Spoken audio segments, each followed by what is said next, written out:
UP के कानपुर के विकास दुबे के बारे में आपने रिसेंटली न्यूज चैनल में, न्यूज़पेपर में या सोशल मीडिया में सुना होगा। दोस्तों, विकास दुबे पर 60 से भी ज्यादा क्रिमिनल चार्जेस थे। इसने 2001 में जो यूपी के स्टेट मिनिस्टर उनका विकास दुबे ने मर्डर किया था, वो भी पुलिस स्टेशन के अंदर। साथ ही में दोस्तों 3 जुलाई को जब पुलिस विकास दुबे को पकड़ने गई तो दोस्तों इसने 8 पुलिस वालों को मार डाला और वहां से फरार हो गया। विकास दुबे ने सरेंडर कर दिया था 9 तारीख को और 10 तारीख को इसका एनकाउंटर हुआ। इस पर बहुत सवाल खड़े हो रहे हैं, या तो ये एक फेक एनकाउंटर है या तो ये एक हादसा हुआ है। इस पर ऐसे सवाल खड़े हो रहे हैं। तो ये एक एनकाउंटर या नहीं, इसे हम जानेंगे, लेकिन उसके पहले हमें जानना होगा विकास दुबे की कुछ हिस्ट्री। तो दोस्तों, विकास दुबे यूपी के कानपुर में रहने वाला व्यक्ति था, लेकिन विकास दुबे पर दोस्तों 2001 से लेके 2020 तक 60 से भी ज्यादा क्रिमिनल चार्जेस थे, जिसमें murder, robbery, kidnapping, illegal work, इन जैसे कुल मिलाकर 60 से भी ज्यादा चार्जेस लगे थे। लेकिन दोस्तों माना जाता है कि विकास दुबे के पॉलिटिशियन से कनेक्शन होने के कारण इस पर कभी कोई कार्रवाई नहीं की गई और इसे कभी जेल नहीं हुई। दोस्तों, विकास दुबे को गैंगस्टर विकास दुबे के नाम से भी जाना जाता है। विकास दुबे पर पहला क्रिमिनल चार्ज लगाया गया था 2001 में, जब विकास दुबे ने पुलिस स्टेशन के अंदर एक यूपी के स्टेट मिनिस्टर जो कि थे संतोष शुक्ला, उनका मर्डर कर दिया था, जो कि एक बीजेपी पार्टी के थे। और दोस्तों उस समय बीजेपी की रूलिंग थी, लेकिन उसके बाद भी पुलिस कुछ नहीं कर पाती। तो यहाँ पर एक मिनिस्टर का मर्डर हो जाता है और यहाँ पर पुलिस कुछ नहीं कर पाती और वो गैंगस्टर खुलेआम घूमता है। दोस्तों, जब उन स्टेट मिनिस्टर का मर्डर हुआ था तब वहां पर उस पुलिस स्टेशन में जितनी भी पुलिस थी वो सभी आई विटनेस थी। लेकिन दोस्तों इसके बाद भी विकास दुबे खुलेआम घूमता रहा और उसे कभी जेल नहीं हुई। अब हम इसे क्या कह सकते हैं, यहाँ पर खुलेआम पुलिस स्टेशन के अंदर ही स्टेट मिनिस्टर जो कि यूपी के थे और साथ में रूलिंग गवर्नमेंट थे उसी के पार्टी के थे, फिर भी वहां पर विकास दुबे के ऊपर कुछ नहीं हो पाया और वो खुलेआम घूमता रहा। दोस्तों हम इसे क्या समझे, विकास दुबे गैंगस्टर इसीलिए जाना जाता था क्योंकि उसने एक मिनिस्टर का भी मर्डर किया था, लेकिन फिर भी बच गया था। तो जैसा कि दोस्तों मैंने आपको बताया, उसने स्टेट मिनिस्टर का मर्डर किया, वो भी पुलिस स्टेशन के अंदर। आप यहाँ पर सोच सकते हैं कि इतने पुलिस वालों के सामने उसने एक स्टेट मिनिस्टर का मर्डर कर दिया और फिर भी उसे कुछ नहीं होता है। तो इस तरह की जो सरकार है दोस्तों हमारे देश में है, तो यहाँ हम क्या जस्टिस की मांग कर सकते हैं। दोस्तों 3 जुलाई को जब पुलिस विकास दुबे को पकड़ने जा रही थी, तब विकास दुबे ने 3 जुलाई को 8 पुलिस वालों को मार दिया और वहां से फरार हो गया। दोस्तों इसने 8 पुलिस वालों को मार दिया और ये इसके बाद फरार हो जाता है एक स्टेट से दूसरे स्टेट, और कहीं पर पता भी नहीं चलता कि ये हमारे स्टेट में घुस चुका है। दोस्तों आप इसे क्या कहेंगे। तो दोस्तों जब 3 जुलाई को विकास दुबे ने 8 पुलिस वालों को मारा और वो वहां से भाग गया, तो उस पर एक कैश प्राइज रखा गया और उसे पकड़ने के लिए सभी न्यूज चैनल पर उसकी न्यूज दिखाने लगी, न्यूज़पेपर में भी उसके बारे में छपने लगा और गली गली पर उसको फोटो लगा दी गई और उसे एक भगोड़ा घोषित कर दिया और जो भी उसे पकड़ेगा उसको एक कैश प्राइज उस पर घोषित कर दिया गया। विकास दुबे वहां से भाग गया 8 पुलिस वालों को मारने के बाद। लेकिन दोस्तों आपके मन में ये भी सवाल आ रहा होगा, जब पुलिस विकास दुबे को पकड़ने गई तो उसे कैसे पता चला कि पुलिस उसे पकड़ने आ रही है। दोस्तों विकास दुबे के पॉलिटिशियन कनेक्शन थे, पुलिस वालों से भी कुछ थे, तो माना जाता है कि ये इन्फॉर्मेशन जो है लीक हो गई थी कि पुलिस विकास दुबे को पकड़ने जा रही है, और इसी का फायदा उसने लिया और उसने 8 पुलिस वालों को मार दिया। तो दोस्तों विकास दुबे ना तो एक गैंगस्टर था, उसके एक पॉलिटिशियन कनेक्शन भी थे और इसी वजह से शायद वो मिनिस्टर को मारने के बाद भी बच गया था। दोस्तों यहाँ पर माना जाता है कि विकास दुबे के बीएसपी, बीजेपी और ऐसे ही अलग जो पॉलिटिकल पार्टीज थी उनके साथ इसके कनेक्शन थे, इसीलिए ये बचता आ रहा था। लेकिन यहाँ पर 8 पुलिस वालों को उसने मार दिया था और जनता इस पर शांत नहीं बैठने वाली थी, शायद इसीलिए विकास दुबे को पकड़ना जरूरी समझा गया। तो दोस्तों 9 तारीख को मध्य प्रदेश के उज्जैन में महाकालेश्वर ज्योतिर्लिंगा टेम्पल में विकास दुबे को पकड़ा गया। दोस्तों जब विकास दुबे को पकड़ा गया तो यहाँ पर ये भी सवाल खड़े हुए कि क्या विकास दुबे को पकड़ा गया है या विकास दुबे ने सरेंडर किया है, क्योंकि दोस्तों न्यूज में ऐसी खबर आ रही थी कि विकास दुबे ने पहले जो सिक्योरिटी गार्ड था वो मंदिर का, उसे बताया कि मैं विकास दुबे हूँ और उसने पुलिस को फोन किया और पुलिस आती है और उसे पकड़ ले जाती है। यहाँ पर सवाल ये भी खड़ा होता है कि विकास दुबे खुद क्यों बताएगा कि मैं विकास दुबे हूँ कानपुर वाला। दोस्तों जब 9 तारीख को उसने सरेंडर कर दिया, उसके बाद जब कानपुर पुलिस उसे पकड़कर ले जा रही थी तो दोस्तों रास्ते में उस कार का एक्सीडेंट हो गया और विकास दुबे वहां से भागने की कोशिश कर रहा था, साथ ही में पुलिस वालों पर अटैक करने की भी कोशिश की। इसलिए दोस्तों न्यूज में ऐसा बताया गया कि पुलिस वालों ने अपनी सेफ्टी के लिए और विकास दुबे भागने की कोशिश कर रहा था, इसलिए विकास दुबे को एनकाउंटर में मार दिया गया। दोस्तों गाड़ी पलटने के पीछे ये वजह बताई जा रही है कि वहां से गाय और भैंसे जा रही थी, अचानक वो सामने आ गई इसलिए गाड़ी पलट गई। तो दोस्तों 10 जुलाई को जो विकास का एनकाउंटर हुआ उस पर सबसे ज्यादा सवाल उठाए गए। क्या ये सच में एक इनकाउंटर था या ये एक फेक इनकाउंटर था जो कि स्क्रिप्टेड था, जो कि करवाया गया। दोस्तों ये एक इनकाउंटर है या नहीं, मैं इस पर कोई क्लेरिफिकेशन नहीं दूंगा। ये बात केवल जांच होने के बाद ही पता चलेगी क्या ये एक इनकाउंटर था या ये फेक इनकाउंटर था। दोस्तों विकास दुबे के इनकाउंटर पर सवाल क्यों खड़े हुए, इसके पीछे के जो कारण है हम उसको समझ लेते हैं। तो दोस्तों जैसा कि आपको पता होगा कि 3 जुलाई को जब विकास दुबे ने 8 पुलिस वालों को मारा तो वो अकेला नहीं था, उसके साथ उसके गैंग मेंबर्स थे, इनमें से एक एक कर सभी का इनकाउंटर कर दिया गया। क्या सभी का इनकाउंटर कर दिया गया इसीलिए विकास दुबे का भी इनकाउंटर कर दिया गया?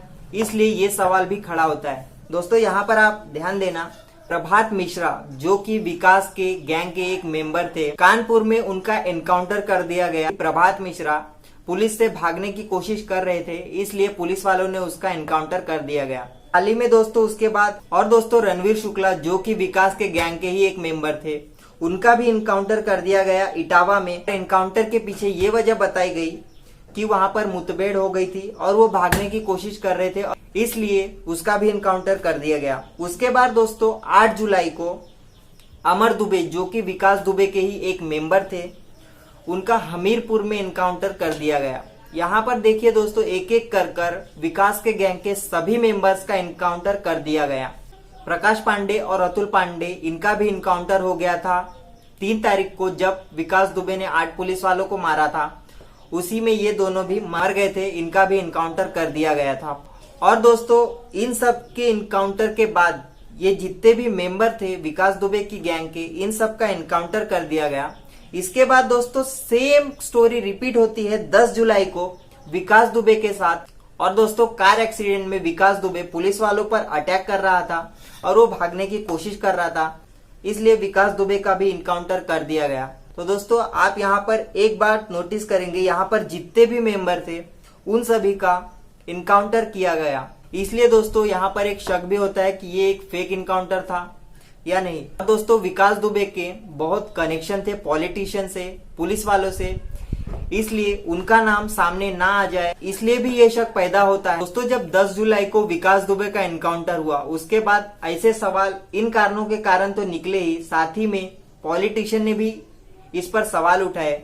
जैसे कि मैं आपको बता देता हूँ, यहाँ पर राहुल गांधी, अखिलेश यादव, रैस शेख, प्रियंका गांधी वाड्रा, जयकांत चौधरी, इन जैसे पॉलिटिशियन ने इस पर सवाल उठाए, जिसमें से दोस्तों अखिलेश यादव ने लिखा, दरअसल ये कार नहीं पलटी है, राज खुलने से सरकार पलटने से बचाई गई है। अब हम दोस्तों यहाँ पर कुछ ऐसी चीजों के बारे में बात करते हैं जहां पर ये इनकाउंटर फेक है, इसके सबूत मिलते हैं। दोस्तों यहाँ पर मैं ये नहीं कह रहा हूँ कि ये एक फेक इनकाउंटर है, मैं बस यहाँ पर आपको कुछ हिंट दे रहा हूँ कि शायद ये फेक इनकाउंटर हो सकते हैं।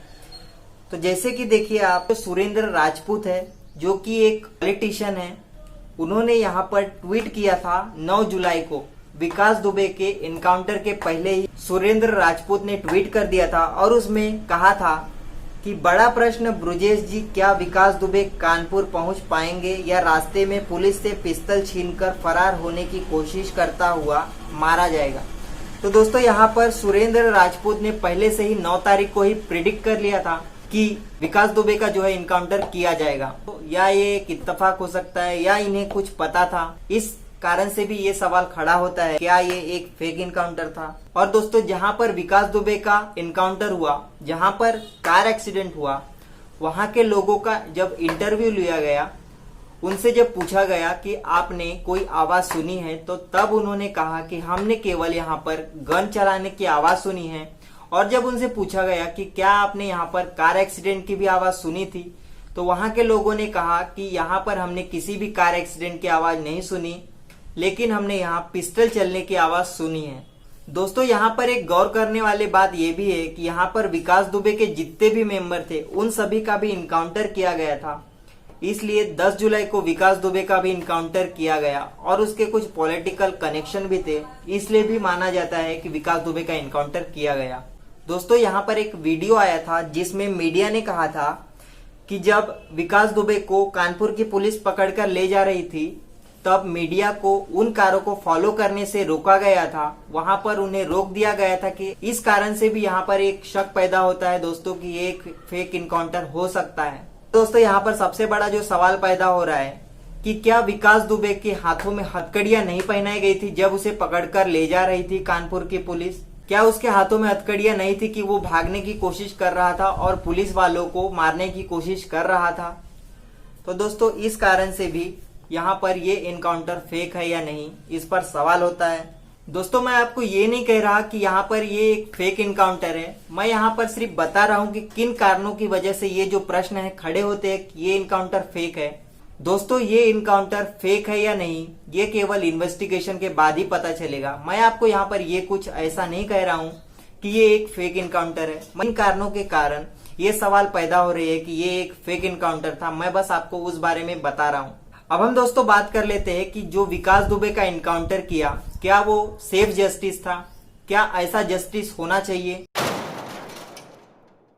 तो दोस्तों, विकास दुबे का जो इनकाउंटर के द्वारा जस्टिस किया गया, लोग इसके बारे में कहते हैं कि ये एक बहुत ही सेफ जस्टिस था। इस तरह के जो है जस्टिस होने चाहिए। तो दोस्तों, मैं आपको बता दूं, यहाँ पर विकास दुबे एक क्रिमिनल था, यहाँ पर उसको इनकाउंटर के द्वारा मारा गया, ये एक सेफ जस्टिस हो सकता है। लेकिन दोस्तों, यहाँ पर अगर कोई बेगुनाह व्यक्ति होता जिसने ऐसा कोई काम नहीं किया होता और पुलिस ने उसे पकड़ लिया होता, तो वो अगर इनकाउंटर में मारा जाता तो क्या हम उसकी जान दोबारा वापस ले पाते? और अगर बाद में हमें पता चलता कि वो व्यक्ति ऐसा कोई क्रिमिनल नहीं था, वो एक केस में फंसाया गया था। दोस्तों, इस तरह के जस्टिस जो है नहीं होने चाहिए। यहाँ पर लॉ बने हैं, यहाँ पर कानून बना है दोस्तों, इन सभी का पालन करते हुए ही दोस्तों यहाँ पर जस्टिस होना चाहिए। क्योंकि दोस्तों, अगर इस तरह के इनकाउंटर होते रहे तो यहाँ पर फिर कानून का क्या काम है, यहाँ पर जस्टिस फिर किस लिए है? इसीलिए यहाँ पर जस्टिस केवल लीगल प्रोसीजर से होना चाहिए। और यहाँ पर दोस्तों किसी का इनकाउंटर करने से यहाँ पर कोई सेफ जस्टिस नहीं मिलता है। तो दोस्तों, यहाँ पर जो विकास दुबे का इनकाउंटर किया गया, क्या वो एक जस्टिस था? आप मुझे इसके बारे में कमेंट बॉक्स में बताइए।